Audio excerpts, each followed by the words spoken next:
ನೇತೃತ್ವದ ಕಾಂಗ್ರೆಸ್ ಸರ್ಕಾರ ಅಧಿಕಾರಕ್ಕೆ ಬಂದಾಗಿನಿಂದ ಕರ್ನಾಟಕ ರಾಜ್ಯದಲ್ಲಿ ನಿರಂತರವಾಗಿ ಹಿಂದೂಗಳ ಮೇಲೆ ದೌರ್ಜನ್ಯಗಳು ಒಂದ್ ಕಡೆ ನಡೀತಾ ಇದ್ರೆ ಮತ್ತೊಂದು ಕಡೆ ಅಲ್ಪಸಂಖ್ಯಾತರನ್ನ ಓಲೈಕೆ ಮಾಡುವಂತ ನಿಟ್ಟಿನಲ್ಲಿ ಯಾವ ಮಟ್ಟಕ್ಕೆ ಹೋಗ್ಬೋದು ಅಂತ ಹೇಳಿದ್ರೆ ಮೊನ್ನೆ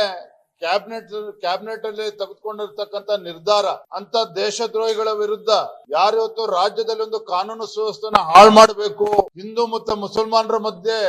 ಸೌಹಾರ್ದತೆಯನ್ನ ಕದಡಬೇಕು ಅಂತಕ್ಕಂಥ ವಿಚಾರವನ್ನು ಇಟ್ಕೊಂಡು ಏನು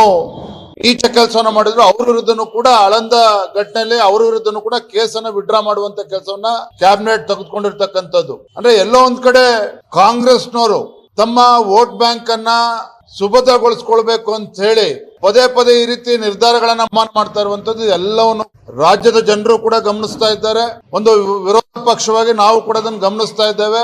ಈ ಹಿಂದೂ ವಿರೋಧ ನೀತಿಯನ್ನ ಏನು ಕಾಂಗ್ರೆಸ್ ಸರ್ಕಾರ ಅನುಸರಿಸ್ತಾ ಇದೆ, ಇದರ ವಿರುದ್ಧ ರಾಜ್ಯಾದ್ಯಂತ ನಾವು ಬೀದಿಗಿಳಿದು ಪ್ರತಿಭಟನೆ ಮಾಡಿ ಮುಂದಿನ ದಿನಗಳಲ್ಲಿ ಅವರಿಗೇನು ಮನೆ ಕಳಿಸುವಂತ ಕೆಲಸ ಆಗಬೇಕು, ಅದನ್ನು